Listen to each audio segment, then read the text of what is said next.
Well, good evening, everybody, and welcome on this slightly cool, very autumnal evening for a special version of your discussion and conversations evening. We're going to focus on the high street, and I'll give you a bit of a brief as to exactly where the discussion will focus in a few moments. I'm Paul Clement.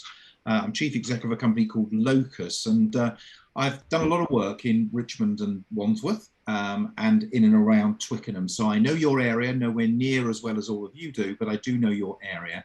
And my job really is to keep us to time and to keep us focused on what we want to achieve as the evening goes on.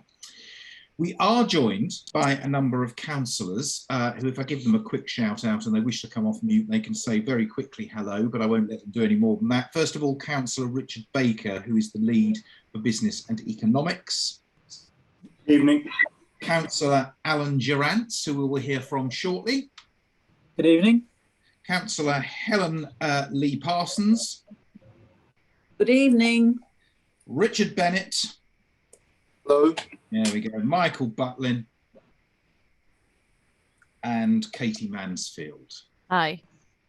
Right, good evening to you all. Thank you very much for attending. So, as I say, this evening breaks into three distinct sections. The first is for your ward councillors to give you an update on their activities and what's going on in the area that you live. The second, and the biggest chunk, sits around us asking you for your views of what is going on in and around your local high streets and your local shopping parades. And then thirdly, the normal question and answer session where I turn into David Dimbleby or something very similar, and I make sure we hold your councillors to account and that we ask them the questions that you want to ask. So as the evening goes on and things crop up, if you look at the bottom of your screen, you will see a chat function. I'll be watching that chat function throughout the evening. So if you want to ask a question of one of your councillors, load the question into there, and I will make sure, time permitting, that we ask that question towards the end. Anyway, to start with though, let's have a ward update. Firstly, from West Twickenham,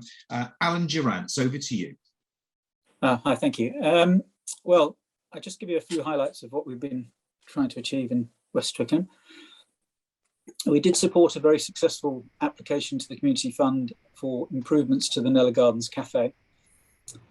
These works are in progress at the moment and will provide some new indoor space for the cafe. Cafe has been very successful during the summer, and this development will mean it can operate in all weathers and should provide a useful additional space for the wider community. We've also seen in Nella Gardens a full renovation of the tennis and basketball courts. They are being incredibly well used, and it's great to see so many residents of all ages enjoying these facilities.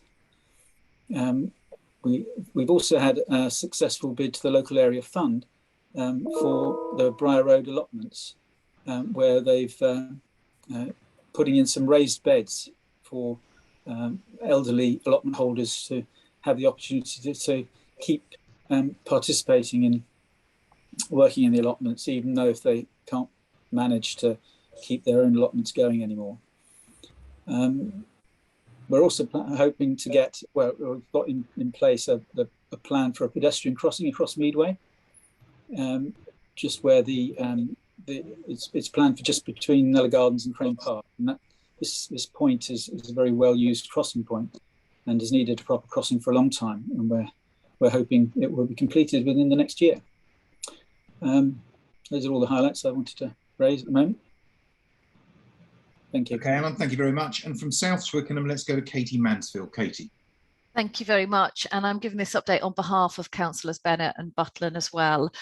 There were a few updates I wanted to get across to everybody. I think people have seen the Strawberry Vale proposals for the improvement of the cycling and pedestrianisation, or not pedestrianisation, but pedestrian facilities down Strawberry Vale. And we've had some very positive feedback and some really good suggestions from the local community as a result of the consultation.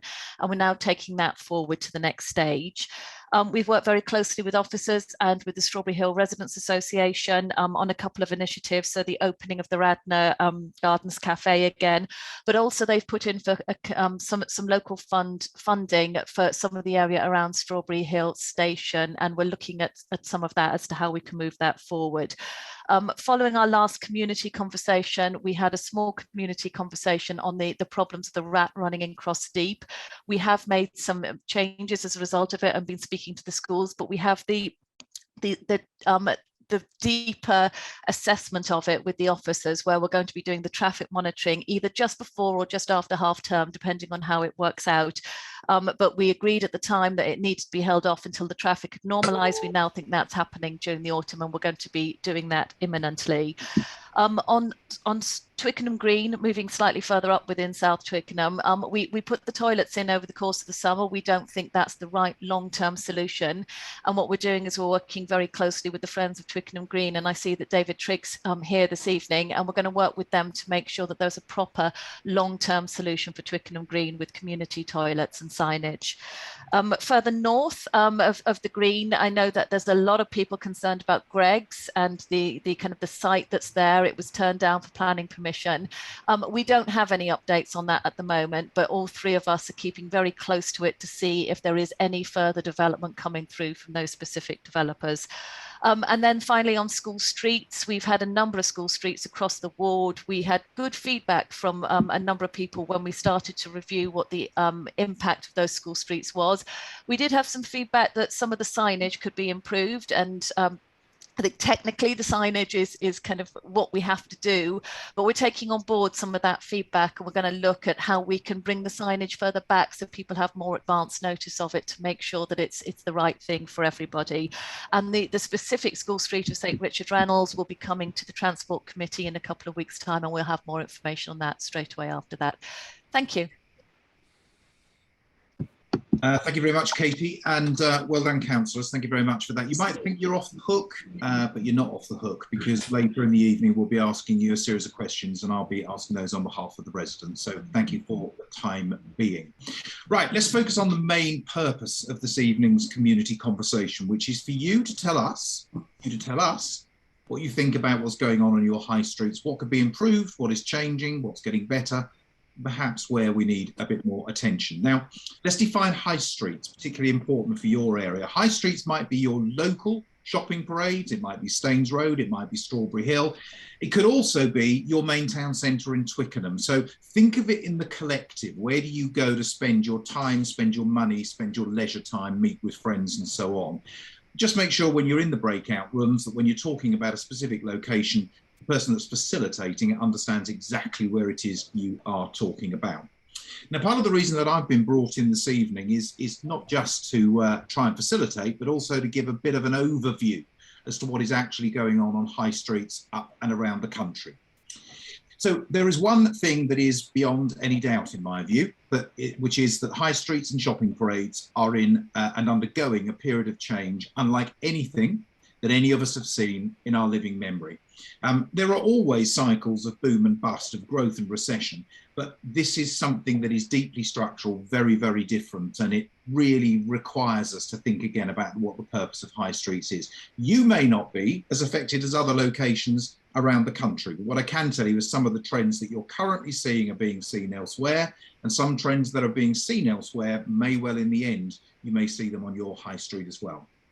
So let me lay to rest one myth to start with. It's very easy to say that what's going on high streets is entirely because of COVID-19. We can blame an awful lot of things on COVID-19, but in my view, you cannot blame what is taking place on your high streets. What is underway now and the changes that you are seeing was happening long, long before the pandemic hit the UK. So it's been a period of huge disruption, and it's been a period of huge pain for communities like yours. But there are some positive things that have come out, and those I think will form the bedrock of what you want your high streets and shopping parades to be in the future. The first thing is we have learned to love again the local. We have learned to be part of a community where we look out for and look after one another. So for example, I didn't know my neighbour this time last year or 18 months ago, but then I found myself on a Thursday evening clapping the NHS, rattling pots and pans and making sure they were okay. I was bumping into them in my local corner shop and having conversations that I wouldn't normally have been having. And I wanted to support my local businesses more than I ever did before, even though the internet was there, tempting me in. and I was traveling less, so I was just spending more time local as well. Now, that is true of everybody in virtually every town and city around the country. And so there are some positive sides to this. We want the local to work. The second thing that we've definitely seen is a massive change in the trends amongst retail. So lots of retailers are now finding that it isn't that they don't want to trade on Britain's high streets, it's that they actually find it very difficult to compete with themselves and others on the internet. So you're down to a real scrutiny of the costs of occupation, business rates, rents, service charges, even bid levies. The fact that products on the internet, there's a huge competition for price, less so in bricks and mortar, but you have to get the customer to bricks and mortar in the first place. Some retailers have chosen to alter their footplate and have more out-of-town retail in big box warehouse type units than small niche units in town centres. Or it could be a combination of all of those things. But without any doubt whatsoever, the change of retail is the thing that we're unlikely to see recover as we come out of this phase. Never again, in my view, will retailers occupy all of the space or a majority of the space on Britain's high streets. We're also learning to work in different ways, and that is a trend that will also continue. So whereas we may have expected when we first went into COVID that we'd be back at our desks at some point 5 days a week, many of Britain's corporate employers are now bringing in hybrid working patterns. So partly based in the office, but partly asking you to work in your local community. Now, the impact of that is immediate. If we're working in our local communities, say 1 or 2 days a week, then we're spending time and money in those local communities that we weren't spending prior to COVID. The third thing that's happening is that the identity of high streets is much more important. We used to have a system of homogenisation, irrespective of the shop unit. If one of the great high street retailers took it, in the end, it would look exactly the same, that branch in your town, as the branch in the next town looked like. So you ended up with a very homogenized layout. Now it's all about difference. How can one place offer something that is different to the place down the road? And then the other trend that was due to change, but actually strangely enough, this one hasn't changed anywhere as much as we thought, were residential trends. So at the very start of COVID, there was enormous interest in people moving out of urban centres and into rural locations where they would be free of this terrible virus. In fact, what has happened though, is that residential demand has kept up, particularly amongst the younger generation, who still say they would prefer to live close to major towns or cities, on or near high streets, easy commutable distance to the big metropolitan centres. So that's very, very applicable to you. So in terms of the ground rules this evening, what we're going to be asking you is for your views of what's going on, how you are using your high streets and what you would like to see changed. Now, there is one issue with sessions like this. They can end up with a giant shopping list, and we all leave at 8 o'clock expecting our local authority, our council, to work their way through that shopping list and actually solve all of the problems that we've put up. I need to be honest with you as residents, your council cannot do that. The change that's going on Britain's high streets involves a far broader partnership to engage in that period of change. Your local authority has a crucial role. It can bring us together like it has tonight. It can show leadership. It can set up long-term strategies. It can try and gain a consensus around that strategy or set of plans. It can convene discussions like we're going to have this evening, but it can't bring about all the change of itself. Let me give you an example. If you look at any of your high streets, the vast majority, probably all of the property, is privately owned. Your local authority doesn't control those properties, and therefore some of the change that we might want to talk about this evening, we're going to need the private sector to be involved in that system of change. But this is not about a series of rules in the next hour or so. It's about you telling us what you really, really think of what is going on. So let me give you a bit of background as to where these community conversations came from. I was fortunate enough to be part of a partnership conference in May of this year. And when we looked at all of the results from a huge number of people that gave us feedback, really a lot of it consolidated around 5 particular themes. And finally, I just want to remind you, if you've not read the documentation, what those 5 themes were. First of all, people were saying to us they wanted their town centres to really appeal to us and to act as destinations. We don't need to go to our high streets anymore. Our high streets have to want us to be there for more of our time.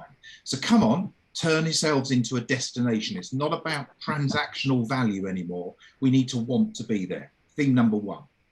Theme number two was the change that is going to take place on our high streets. We want to be focused around us, the people that will use them. So we want to be able to walk in and around our high streets, feel safe. We want everything that we need there on a day-to-day basis to be provided for us. We may want less traffic. We may want to think more about our health, but it's got to focus around us and not just around business. Strand number three was that people said they wanted a far more balanced footprint. They actually saw some of the retail closures happening as a positive thing because it was an opportunity to bring in different kinds of uses into those vacant shops. The fourth theme was, for all of those involved in the curation of our high streets, be much more creative than you ever have before, and indeed attract in uses that are creative as well. So don't just think that a retailer is going to replace the retailer in the unit that closed down last week. What are the different kinds of uses that we may want to see there that bring variety and life to the high street beyond just retail? And then the fifth one, the elephant in the room, was that yes, we could all sit at home and shop on the internet, on Google and on Amazon, but actually we saw our mobile phones as being a real product of empowerment. But if our mobile phones could be brought to life on our high street so that connected that journey with that digital life, then digitalisation was seen to be a key aspect of what the future of our high streets might look like.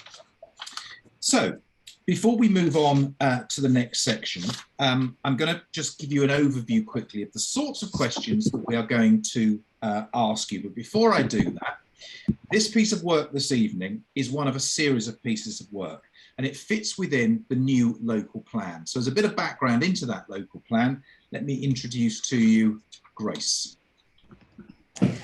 Hi everyone, thanks Paul. Yes, I'm going to give you a very quick update about the local plan in Richmond, which is currently being developed, and how we're incorporating all your views and opinions into that process. Okay. So the local plan, the way we develop the local plan is that it's produced by Planning Policy, which is the council department that I am part of. But we also work with other teams across the council to make sure that we are making good decisions about places where developments go and help inform our other kind of planning policy. So we don't just undertake this process internally, and there are many stages throughout the process where we are inviting our communities and residents to take part, as we recognise how knowledgeable you are in your areas.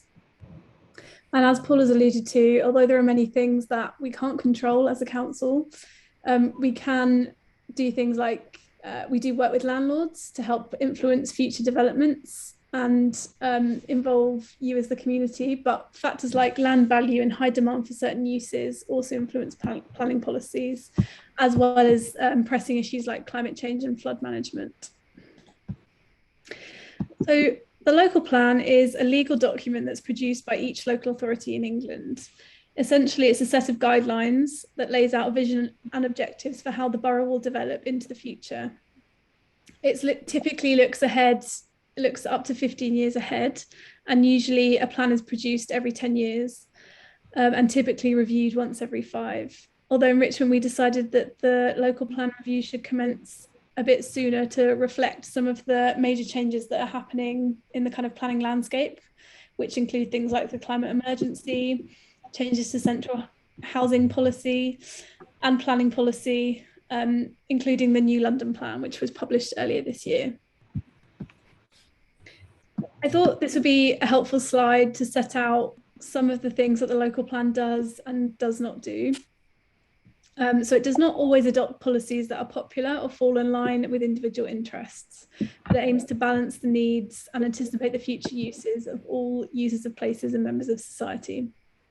So rather than dictate or operate specific jobs, services or community facilities, the local plan aims to ensure that we're thinking long-term, that we're producing a strategic vision that will deliver on those aims, and will create the conditions for those services and shops to thrive rather than being responsible for them.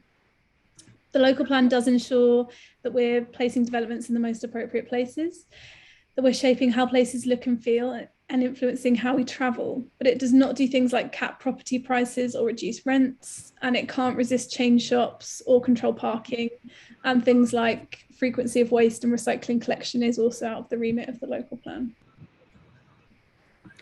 To give an example about what some of these policies might look like in practice in terms of how they could impact your daily life, I wanted to mention the 15 to 20 minute neighbourhood concept. We should probably decide whether it's 15 or 20 minutes, but for most places, 20 minutes is the better option.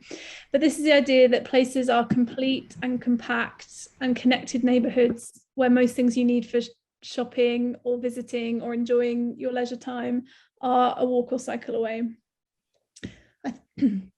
As we've already touched upon, for many, the pandemic's really highlighted the benefits of living locally and the benefit of having facilities locally where you don't need to make long journeys. As well as the 5 larger centres in Richmond, there are also around 30 local and neighbourhood centres and parades across the borough, which are important for things like top-up shopping, especially for those who are less mobile or don't have access to a car, or just want to pop to the local shop at lunchtime to pick up the essentials. Going forward, we need to make sure our centres continue to be successful, distinctive places that adapt to change, that attract the kind of retail that we want to see, and can withstand changes to legislation, for example, the new use class law. We know that each area is different and has its own challenges and opportunities. And we also know that you know your local centres best. And so we're keen to hear your thoughts on this to help us shape the new local plan. Preparing the local plan is a long process, which builds up weight as you go through the journey. And just to touch on this timeline, we started all the way over on the left in March 2020 with a review of the route that we wanted to go down. And it ends all the way over on the right-hand side with adoption in 2024. And throughout that process, there are several moments where we will be having consultations, which is talking to residents and local stakeholders about local issues, but also the vision that you all want to see for the borough. And that is quite a long process that goes through examination before it is finally adopted. And as part of the local plan, the council also produces more up-to-date evidence, which informs the plan and the conclusions that we're drawing. This includes a review of open land designations, an urban design study to help us understand what the specific areas of the borough and what makes them unique, but also what the realistic capacity for growth is, as well as research that anticipates future need for housing and businesses, for example. The next consultation, the Regulation 18 plan, is due to start in December of this year and will run until January of next year. So do keep an eye out for that information.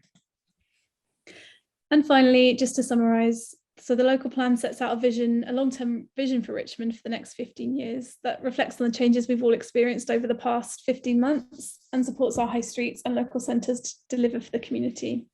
We want to build on our borough's strengths as a place with strong arts, culture and leisure facilities that are enhanced by the unique presence of the riverside. And we want to work with our communities and local partners to ensure this vision is developed with you. Thank you. Thanks, back to Paul. Well done, Grace. I think if we're down to debating whether it should be 15 or 20 minutes, we've probably got a kind of strategy. We need not worry too much about that. Let me tell you about a private conversation that I'm having with one of the residents who said, I may have been over milking it on the positive side of Brexit. I need to realise that Brexit has impacted the high street in a negative way. And they are quite right, actually. My point is this. Many of Britain's high streets were heading in a car that had gone off the road towards a brick wall. They would have hit the brick wall in the end. What COVID meant was they stuck their foot hard down on the accelerator and hit it harder and earlier. Right, okay, so let me tell you about what we're going to ask you to do in the next section. We're going to ask you to tell us how you use your town centre. We're going to get you to tell us what you would like to see in your town centre, and then we're going to ask you to think about the great ideas, the blue sky thinking that you could bring about to really create change. Before we do so, let's contextualise it and watch a short video of people's views of your town centre today. Over the COVID period as well, we've become very community orientated, which is excellent. I mean, we've looked out for people and they've looked out for us, which is lovely. To me, it's more about more independent shops coming back, and I think they probably struggle the most. So that's what I'd like to see. We've got fantastic butchers at the moment, and we've got a great fishmonger, and we've got a great greengrocer. I think just generally more independent clothes shops. Nobody ever thinks about coming shopping in Twickenham for clothes. The shops are really not that far. You have Twickenham and Teddington High Street, and the sort of thing I like about here is that it's quiet. So I wouldn't say we have coffee shops and hairdressers. So far it's difficulty for us has been when the control parking zones were introduced, and that has meant that street parking has been quite difficult. So when we do have large functions, it still can be quite a challenge, but we're in a lot better place than we were previously. I'd like bus stops put back in the middle, because a lot of our elderly neighbours have problems and they can't park. So to go shopping is a major exercise for them. To go to the bank or anything like that is they have to park around the back, stagger through, whereas once upon a time they could get off a bus right in central Twickenham.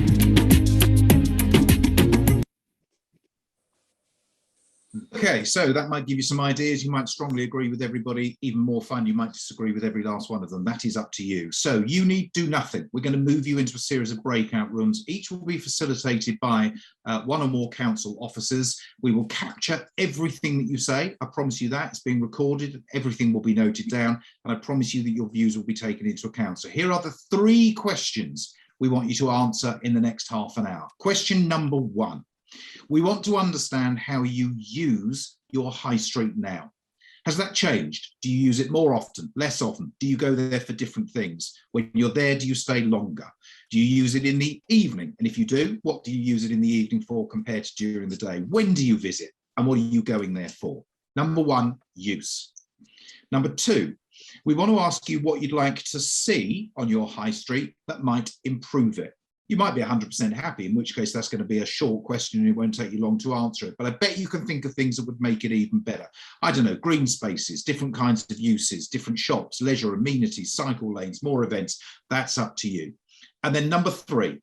Number 3 is where we want you to be realistic, but we do want you to blue sky think a bit. What is the idea, the single idea that you think would most improve your high street? So I want you to be positive. I want you to be constructive. I want you to think big and think differently, and I want you to be realistic about what you might be able to achieve. So without further ado, let's move you into your breakout rooms, and I'll see you back here in about 35 minutes time. Best of luck. Oh my goodness, everybody, that was fairly painless, wasn't it? We moved you into a breakout room and back out again, and you didn't even notice. Fantastic. I joined all of the breakout rooms, and there was certainly some lively discussion, let's put it that way, and some fairly strongly held views. Now, the next couple of 3 minutes when I try and tell you some of the things I heard, they're not an overview, they're not a summary of what took place. Please forgive me if I've missed anything. I just wasn't there at the time that it was said. Forgive me if I duplicate things. I happen to be there at the same time they were said in multiple rooms. So let's kind of rush through it. One person said to their group leader, you must find a better balance between cars and other means of transport, including walking, not just cycling. There was a call for more variety of retail units, particularly more specialist shops. And come on, let's sell more local produce in and around our high streets. Honey was the example that was given there. Somebody really liked the idea of the 15-20 minute neighborhood. There you go. I don't think it matters really whether it's 5, 10, 15 or 20. It was the fact that we could live more locally and have around us everything we needed to live our lives locally into the full. Somebody said they were really ashamed to admit they'd got out of the habit of eating out and drinking out in the evenings, and that was due to COVID, and they knew that they would go back to that at some point in the future. And somebody else said, our local independent retailers have been simply amazing how they have adapted their offer, including delivering the products I used to buy every week to my own front door. Somebody else said, let's find ways of giving free food and drink whilst people shop and they socialise. Somebody else said, the evenings, I'm a bit doubtful about that. We need more help from the police and more police on the streets. A call out, a big shout out for more green areas, including more spaces to sit, hang out and socialise. And somebody who may well have been from business said, we need to find a way of making it cheaper to occupy space on the high street. More zip cars from somebody else. More things for young people to do, more cycle paths and parking. Come on, bring some health food shops onto the high street. Councillor Michael Butlin said, I want to tell you about Twickenham's West End. I might actually go to Twickenham's West End. That sounds fantastic. Why don't we use local magazines better? Let's find more leisure, arts and culture, improve the look and feel of the high street so they look amazing. And how can we find the real hidden gems, the things that our high streets have that nowhere else has? Somebody else said, and there's a job of work to be done in an industry that I came from, they had absolutely no idea what the business improvement district did. Somebody else said, come on, why don't we put a cinema onto our high street? Somebody else said, let's have a literary festival. Then she was told there was a literary festival planned, and basically she hung up on the call and went away to sort her diary out. And somebody else said it's really sad. Our high street's been very slow to recover from COVID. And then I ended my meeting into the rooms by hearing about how you underplay the fact that you are on a river.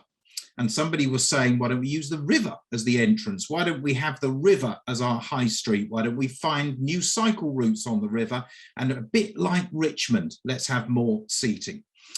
Right, I'm going to start though with one of the points that was made in one of the rooms, and I'm going to use this to talk to our councillors. So the two councillors who gave us the update at the start, together with any other councillors, come off mute, please, permanently for the next 15-20 minutes. If you don't answer the questions, you won't get away with it because I'm going to pick on you anyway. But here is the question I want an answer to first, okay? Somebody was saying this. Our high streets, our town centres, our shopping parades are really, really important to us. But when it actually gets to a political level, politicians find reasons to disagree with one another, and all it actually achieves is the lack of a single strategy that's non-political, and it leads to lots of arguments, and we never get the progress that we want. Now, I paraphrase that, but can I have one councillor who's going to start me off, please? And if you don't start me off, I will pick on one of you. It's not about politics, guys, is it? It's about improving the high street. True. Absolutely. Okay, Michael Butlin, off you go. Well, I mean, my background is selling IT, and we're not selling. That's why I thought about the Twickenham West End.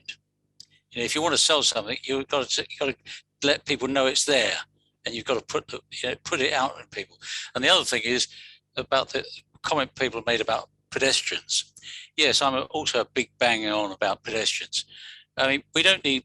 I mean, I'd love to have glorious street furniture, but I'd be quite happy with a simple park bench every 300 yards. If nothing else, it would give people a chance to sit down with their shopping bags. And if they're going to go into the 20-minute neighbourhood, we certainly need to have these along the Heath Road and Strawberry Vale, etc., so that you can give people the opportunity. And then, yes, let's talk to the local property owners and say, look, you know, it isn't in your best interest.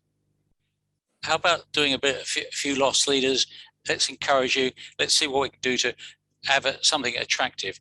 And let's have these various groups, because there are lots of little groups, but each little group has got something special going for it.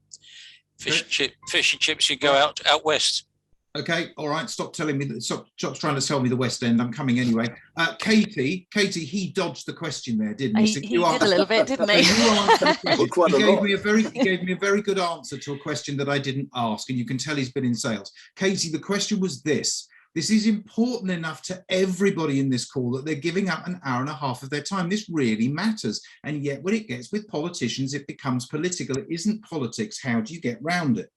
Well, I think that the ideas that are coming through from this meeting, the group I was in, were really good. And I don't think that any of those would be politically contentious in a sense of, I know that we've got Councillor Bennett, who's from the Green Party, and you've got a few Lib Dems on this call as well.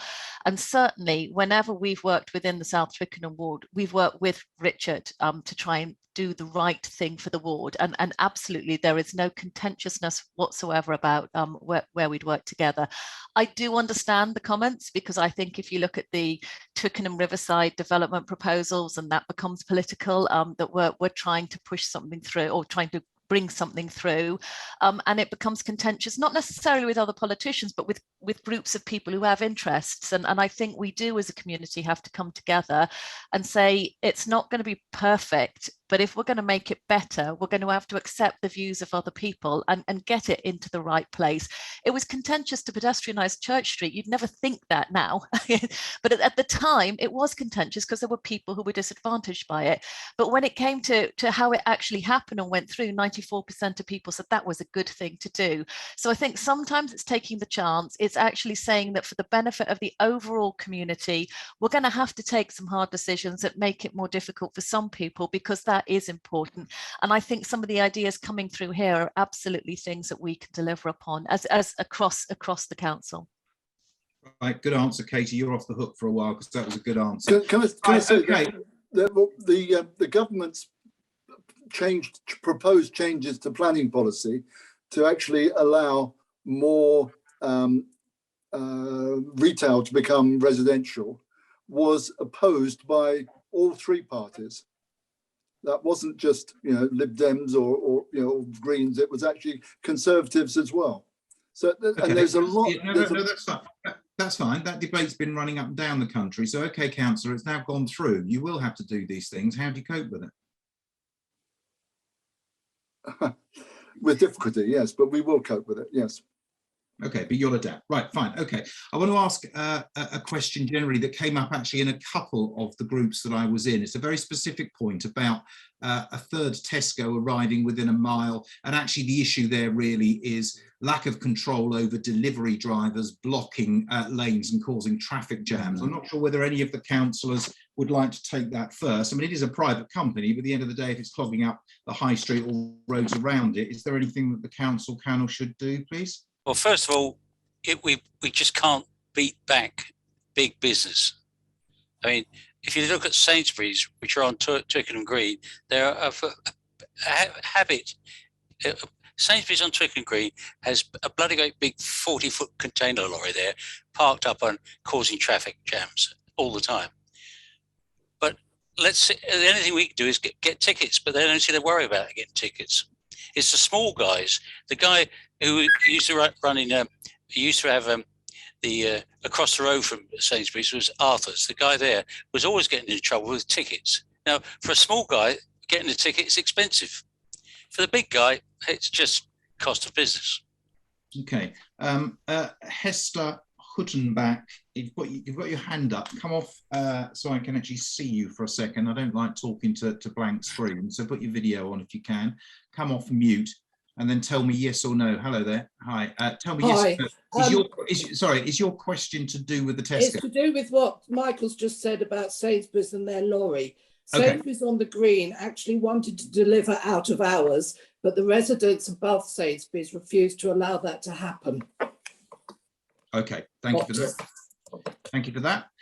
Right, another question, please, then from Charles Owens. Charles, if it's okay with you, I'm going to read the question. And I know you've made a couple of points, so let's do your question number 2. This is about street flooding. For many years, we've had flooding caused by failures to maintain street drainage. This is a council responsibility.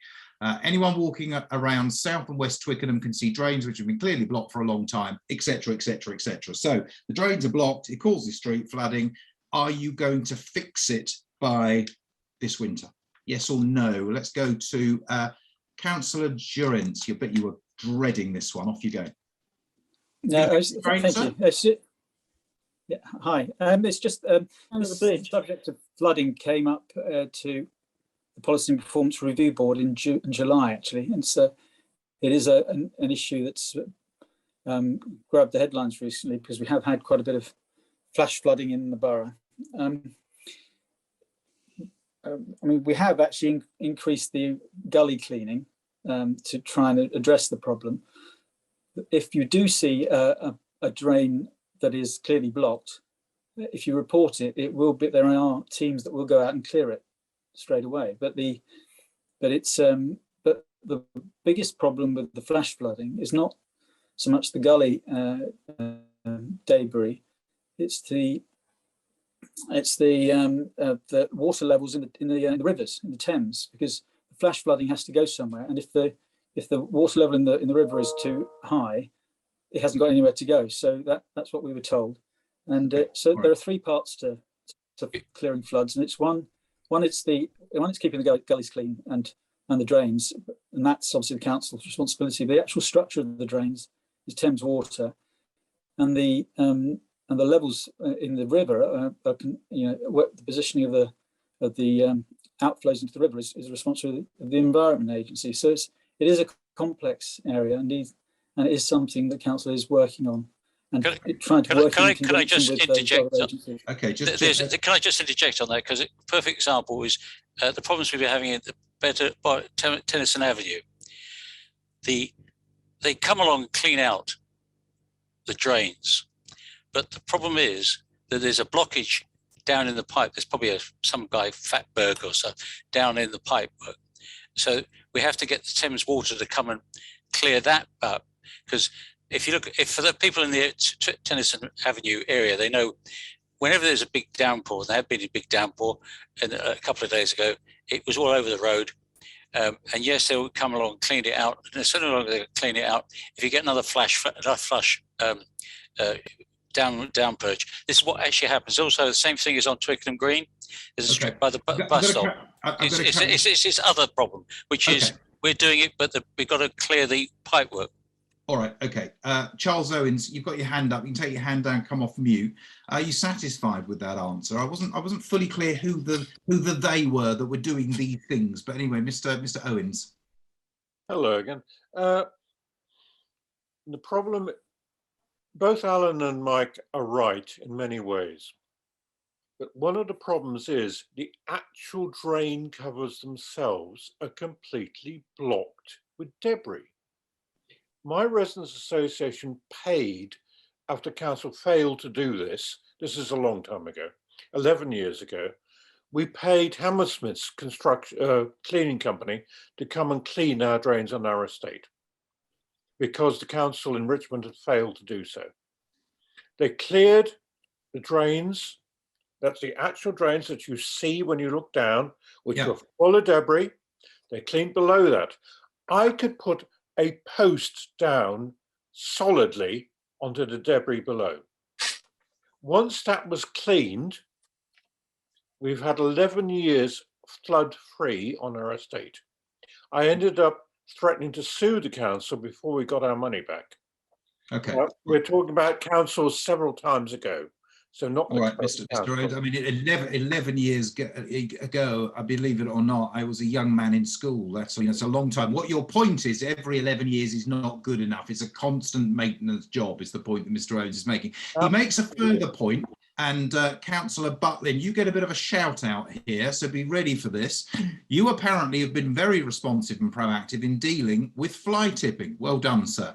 But we do need to deal with the causes rather than the symptoms, as Mr. Owen's point. In other words, don't sort the fly tipping out, sort the people who are doing the fly tipping out. So fly tipping expert, you may be, Councillor Butlin, but is there a way actually of reducing the offences rather than dealing with the problem is the question. One idea I've got, I'm trying to find out if we can put a price on it. If you go on the internet, you can see pictures of places all around the world. You're looking at pretty things like you can look at the Golden Gate Bridge and see what it's looking like and what's happening there. And I thought to myself, well, it's really impossible or nigh impossible to actually track these people down and fly tipping. But then I thought to myself, well, why don't we put cameras at these spots so that any one of us could sit there and think, what the hell's happening down at our local fly tipping point, and see if anyone's actually fly tipping. The reason I'm thinking this is that it would actually show the person who's doing it, and somebody out there will say, hey, that's Fred next door. He's the one that put all that stuff there. He's the one that turned up with a black bag and just dumped it and went on his way. The problem is, you know, unless you have a standing guard there, you're never going to 100% solve the problem. As I say, I'm toying with the idea of having this permanent 24 hours a day, 365-day camera that basically let people do their own guarding. I don't know. Okay, all right, Councillor. Katie, it's all Fred's fault. Are we going to catch Fred on a camera, do you think? Well, I think that first of all, what's happened, we've had the problems at Townmead where there was a fire, which meant that we couldn't take in cardboard and things like that. We've also had the issue of the lockdown causing a huge increase in the amount of cardboard that people are getting. So I think we have had kind of a peak in this last 6 months that has been very, very difficult. And I think all of us would accept that it isn't good and it needs something to do to be done about it. It's not acceptable, the level of fly tipping that we've seen. I mean, all of us in South Twickenham have gone and visited the recycling places by Twickenham Green, the ones on Heathrow, they're over full and there is a problem. Councillor Needham Watts, who is in charge of these services, is looking now into what can we do. We do actually, if we can identify people from the rubbish that's being tipped, we will follow up on it actually, because it's in our best interest in terms of getting the money back for the problem, the kind of like the chasing people down. But I think that we have had feedback that this is a problem. We know it's a problem, and she is looking at proposals. They're looking at collections, if we can kind of adjust the actual collections that we have, reopening of Townmead in terms of the bringing of cardboard through to Townmead itself, and looking at initiatives that are things about preventing it as well. So she's putting it together. All right, good question, good answer, thank you. Peter likes the idea of the camera, Michael, but he wants it to be an internet camera so that we can all view it. Oh yeah, that's the whole point. I'm not sure that's whether we all want to snoop on one another, well, whether what's on BBC is really poor quality at the moment. It'll be better, I'm not quite sure. The other benefit, of course, if it's a nice object being dumped down there, you could rush around and pick it up yourself, couldn't you? Well, yeah, I could, but it was Fred, wasn't it? I'm not picking up his rubbish. Right, Councillor Lee Parsons, you had your hand up. Councillor Lee Parsons, I'll come to you in a minute, Councillor Bennett. Councillor Lee Parsons. Yes, I quite agree with the idea of a camera, but you've got to make sure it's a sort of camera that can not only reproduce a picture of a person, but also the number plates on a car. Because I actually had some area had the actual things that would take the litter, move from one area to another. But what we did was we looked at the rubbish and we looked at what was in there, and we found that an awful lot of the rubbish came from a long way away from Twickenham. So well, people are driving hundreds of miles to dump. No, it doesn't have to be 100 miles. It doesn't have to be 100 miles. But if you've got an area where you've got about 5 different receptacles, big ones, to take rubbish, you will get people coming from not 100 miles. Yeah. It could be 5 miles up the road, but it could quite easily be outside of the borough of Richmond, and they bring it in.